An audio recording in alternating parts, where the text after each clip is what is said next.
PARC Pakistan agricultural research council.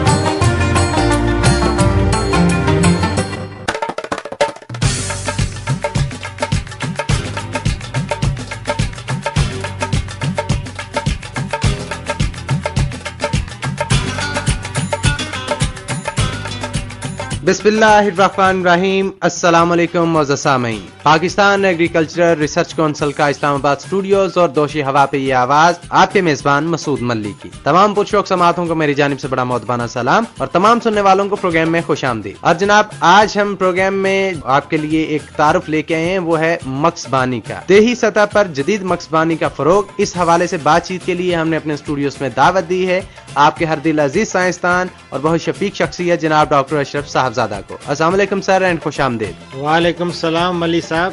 سر کیسے ہیں؟ مزاج گرامی کیسے ہیں؟ الحمدللہ، اور اللہ تعالیٰ کا شکر ادا کرتا ہوں. اچھا سر، مکسبانی ظاہری بات ہے، نام سے ظاہر ہوتا ہے کہ شہد کی صنعت، بلکہ ایک صنعت کا درجہ میں تو اسے دیتا ہوں، اور خود ہمارے دین میں اس کے بہت سے حوالے ہیں، بلکہ اس پہ آپ کے پاس ماشاءاللہ اللہ تعالیٰ نے بہت علم دیا ہے آپ کو، آپ خود بھی روشنی ڈالیں گے. میں چاہوں گا کہ اس کے تعارف اور اہمیت کے حوالے سے آپ ہمارے سننے والوں کو بتائیں، لیکن اس سے پہلے ہمارا ٹول فری نمبر. یہ ہے PARC ادارہ منتقلی فن زراعت پیش کرتا ہے آپ کے لیے کسان ہیلپ لائن 0800550556. اب زراعت کے میدان میں خود کفالت از خود آپ کے منتظر. ہر پیر سے جمعہ تک صبح 8 بجے سے سفیر 3 بجے تک ڈائل کیجئے یہ ٹول فری نمبر اور پائیں اپنے زرعی مسائل کا حل. پاکستان ایگریکلچرل ریسرچ کونسل اسلام آباد کسان کی خدمت میں پیش.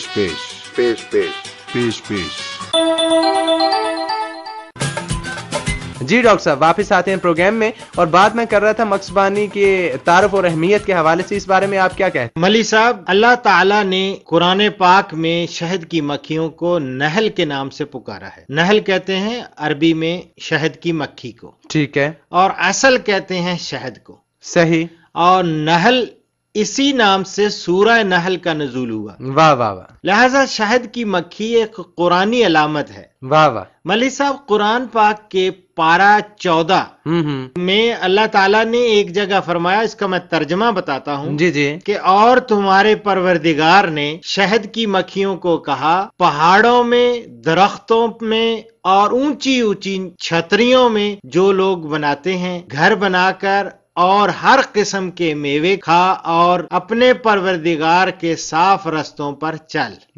اور اس شہد کی مکھی کے پیٹ سے ایک چیز نکلتی ہے جس کے مختلف رنگ ہوتے ہیں. اس میں لوگوں کے لیے شفا ہے. سبحان اللہ. بے شک اس میں نشانیاں ہیں ان لوگوں کے لیے جو غور و فکر کرتے ہیں. کیا کہنے. یہ ہے ترجمہ سورہ نحل میں اللہ تعالیٰ نے جو شہد کی مکھی کے بارے میں فرمایا، ارشاد کیا. اور میں نے ملی صاحب دیکھا ہے کہ شہد کی مکھی میں ہی نہیں شفا، بلکہ اس کے ڈنگ میں بھی شفا. اچھا، حالانکہ ڈنگ سے تو بڑے سر خوفزدہ رہتے ہیں ہم لوگ. جی، یہ اللہ تعالیٰ نے اس کے ڈنگ میں بھی شفا رکھی ہے. ماشاءاللہ. کہ ہاں، اس سے جوڑوں کا درد ہوتا ہے، جی جس کو آرتھرائٹس کہتے ہیں، اس کا علاج کیا جاتا ہے. ملی صاحب، اس کے لیے یہ ایپیتھراپی کی جاتی ہے ڈنگ کے ذریعے. اس کو ایپیتھراپی کہتے ہیں، کیونکہ ایپس کہتے ہیں. اس کا ٹیکنیکل نام مکھی کا ہے ایپس. ایپس ایپیتھراپی. تو شہد کی مکھیوں کے ڈنگ سے باقاعدہ علاج کیا جاتا ہے، ٹیکے بنائے جاتے ہیں. چائنا میں تو اس کو باقاعدہ کٹوایا جاتا ہے، یہ سمجھے ڈنگ مروایا جاتا ہے شہد کی مکھی سے. اور خاص طور پہ ان لوگوں کو جن کو جوڑوں کا درد ہوتا ہے، اور بعض دفعہ تو یہاں تک ہے کہ معدے کے السر کے لیے بھی اس کا فائدہ ہے، شہد کی مکھی کے ڈنگ سے. اور ویسے تو ہے ہی ہے فائدہ. बरसों से आपने देखा होगा मली साहब जी जी कि इस मुफीद कीड़े की न सिर्फ मुनाफत बख्श सलाहियतों से इस्तेफादा किया जा रहा है जी, बल्कि इसकी आदात, अनथक मेहनत और मिसाली फर्ज शनासी का मदाह भी हम लोग हैं। बिल्कुल मानने वाली बात है। बिल्कुल, और याद रखें मैं तो इसको एक यूनिटी के तौर पे लेता हूँ और लोगों को कहता हूँ कि खुदारा इससे सबक हासिल करें, किस तरह ये यूनाइटेड रहती हैं और एक घर में रह के इतनी बेहतरीन चीज बनाती हैं जो ना सिर्फ मीठी होती है बल्कि शफा भी बख्शती है, दवा भी है, शफा और भी है। दवा भी है। और लेकिन इन पे कोई अगर बाहर से पत्थर फेंक के देख ले तो किस तरह ये मुकाबला करती हैं, ये आप अपनी मिसाल आप है, अपनी मिसाल आप में। और इनसे ये भी एक मिसाल दी जाती है, ना सिर्फ ये इनकी आदत, अनथक मेहनत, बल्कि इनकी यूनिटी भी जो है वो एक काबिले तकलीद चीज है। दुरुस्त। और मक्सबान शहद की मक्खियां बतौर मशगला पालने के साथ साथ मुनाफा बख्श कारोबार भी करते हैं। बिल्कुल ठीक है। जिससे न सिर्फ इनकी जाती जरूरियात के लिए आमदन में इजाफा होता है बल्कि कौमी आमदन में इजाफे का भी जरिया बनते हैं। बिल्कुल ठीक है। और मलिसा, मक्खियों से शहद हासिल करना इंसान का कदीम तरीन पेशा है। बिल्कुल ठीक है। लेकिन इस तरीका से हमेशा मक्खियों को या तो जला दिया जाता था या फिर उन्हें अपना छत्ता छोड़ने पर मजबूर कर दिया जाता था। सही। इस तरह इंसान शहद मखसूस छत्ते से सिर्फ एक बार हासिल करता था। वक्त गुजरने के साथ साथ इस बात पर तवज्जो दी गई कि मक्खियां मारना या जलाना निहायत नुकसानदेह है, लिहाजा मक्खियों को बेहतर तरीके से पाला जाए ताकि इनसे ज्यादा मर्तबा शहद हासिल किया जा सके।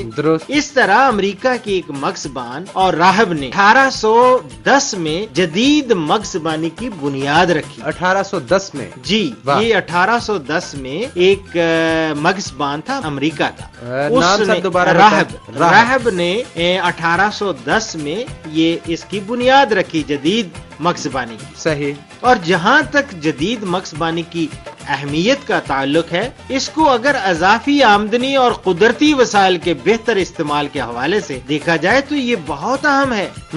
इस काम को बहुत कम लागत से शुरू किया जा सकता है। ठीक है। और इसमें मुनाफा की शरह बहुत ज्यादा है। सही। मुनाफा की शरह ज्यादा करने के लिए अलबत्ता मैं आपको मलिसा बताऊं कि दो बातें बहुत जरूरी हैं। एक तो जदीद या मौजू टेक्नोलॉजी का इस्तेमाल, ठीक है, और दूसरा जदीद या मौजू आलात का इस्तेमाल। बिल्कुल ठीक है। और मेरा ख्याल है डॉक्टर साहब, ये तो हमारे आज के प्रोग्राम का मक्सबानी के हवाले से तारुफ था। अपने सुनने वालों को बता दूंगे हमारी ये खसूसी सीरियल जिसको टाइटल दिया है हमने दही सतह पर जदीद मक्सबानी का फरोग, उसमें मजीद प्रोग्राम्स के साथ अगले प्रोग्राम में दोबारा आपकी खिदमत में हाजिर होंगे। तब तक के लिए माइक्रोफोन के इस जानिब से इजाजत चाहने से हमारा हेल्पलाइन नंबर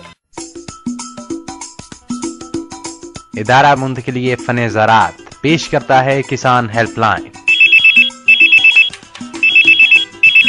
080055 आपके ज़रई मसाइल आपकी दहलीज पर। Pakistan agricultural research council, Islamabad.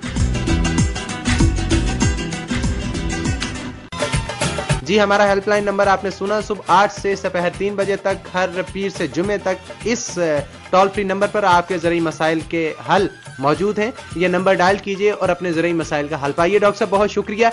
इंशाल्लाह अगले प्रोग्राम में मक्सबानी के हवाले से किसी अगले तारुफ, किसी अगले मौजू के साथ दोबारा हाजिर होंगे और आपको अपने स्टूडियोज में तकलीफ देंगे। बहुत शुक्रिया आपका कि आपने कुछ कीमती वक्त हमारे सुनने वालों को दिया। बहुत शुक्रिया मलिक साहब। इसके साथ ही माइक्रोफोन की इस जानिब से यानी Pakistan agriculture research council Islamabad के स्टूडियो से इजाजत दीजिए। अल्लाह हाफिज।